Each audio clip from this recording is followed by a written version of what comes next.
All right, Coach, had another busy weekend of softball, like we were just talking about, at Southwest Minnesota State, at Sioux Falls. All together, what did you see from your girls this weekend? Well, we didn't get the results we wanted, so I think that's what kind of sticks out most in your mind. I think it was a pivotal weekend, and those are teams we should be competitive with. And, we actually played pretty well for, at Southwest, right? We blew a 5-run lead, and there's just no way around it. It was defensive miscues. We didn't make plays we needed to step up and make. So we pitched well enough to win, and we let one get away there. And it was a good response in the second game. So I was happy with that. And then, the same at Sioux Falls, right? Just mound was rough, and, wind gusting out to right 20 miles an hour, and we just didn't adjust. So we got stubborn, tried to pull balls into the wind. That doesn't work very well. The other team went oppo and hit balls deep. So, yeah, we just need to be, I think, smarter in our approach at the plate, and it cost us.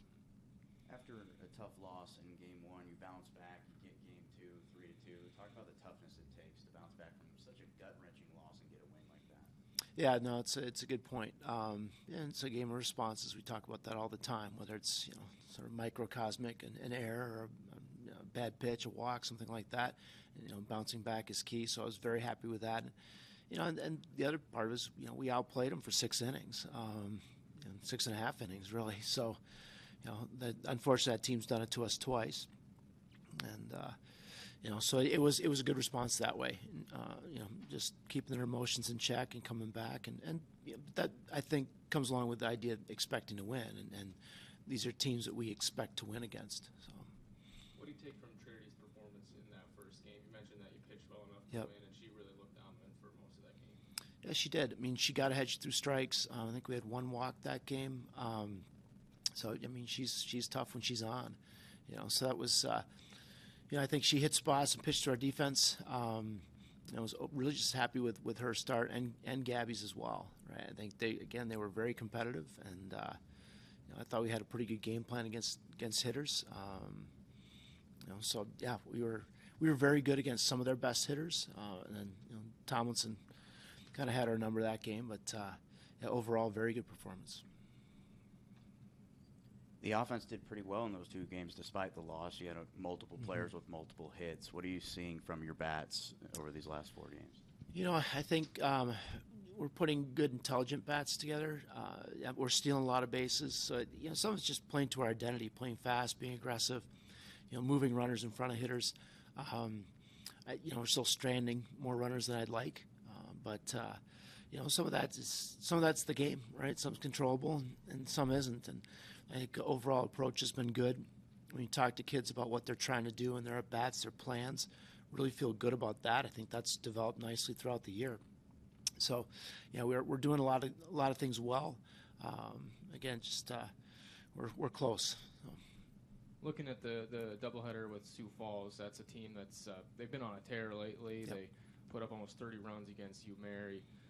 And then in those 2 games, the 6th inning, in the 7-2 loss, they put up 5. In the 3rd inning, in the other game, they put up 8. How do you avoid the big inning defensively?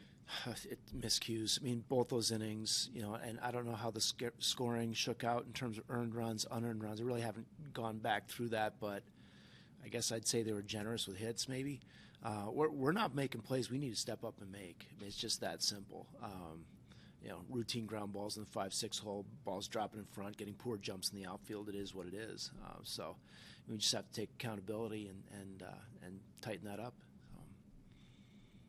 What'll be the biggest key to tightening that up going forward into next weekend? I think 2 things. One, pre-pitch positioning, just anticipating.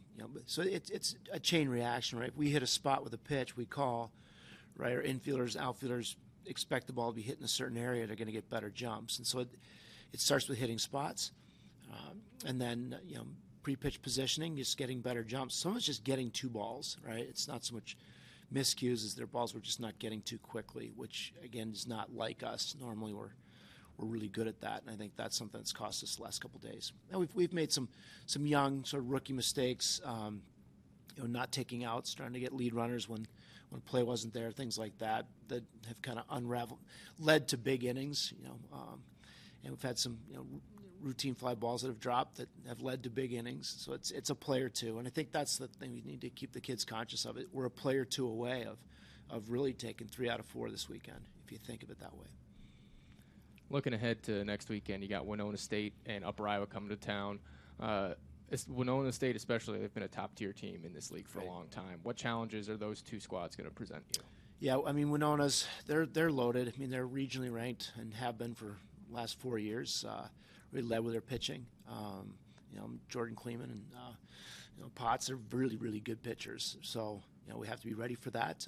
We've played well against the better pitchers in conference. We've been ready to go. I feel good about game planning, that kind of thing. Winona's just solid. I mean, they're just super athletic, right? They play small ball well. They hit for power. They're very balanced, and again, just super athletic, 1 through 9. So you just have to be ready for a dogfight there.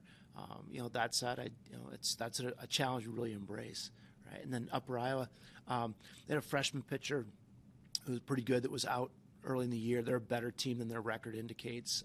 They've got a number of kids that are a little bit like Southwest, kids that are kind of coming into their own, as upperclassmen. So that's a team that is kind of scary to me. So, yeah, we have to be ready to go. We really need to prepare well this week and then play our game. On Saturday, you honor another graduating senior with Isis Cabral. You can see a smile come to your face. Yeah. What has she meant to this program? Oh, man. Wow. She's just the best. She represents the best of the program. She does. I mean, the kid just grinds. I mean, she's arguably our hardest worker, our most committed kid, selfless, just a great teammate, just does everything the right way. So, yeah, it's going to be fun. I look for a big day from her.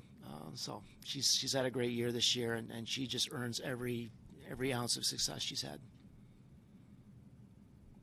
Awesome. Thanks Coach. Thank you, guys.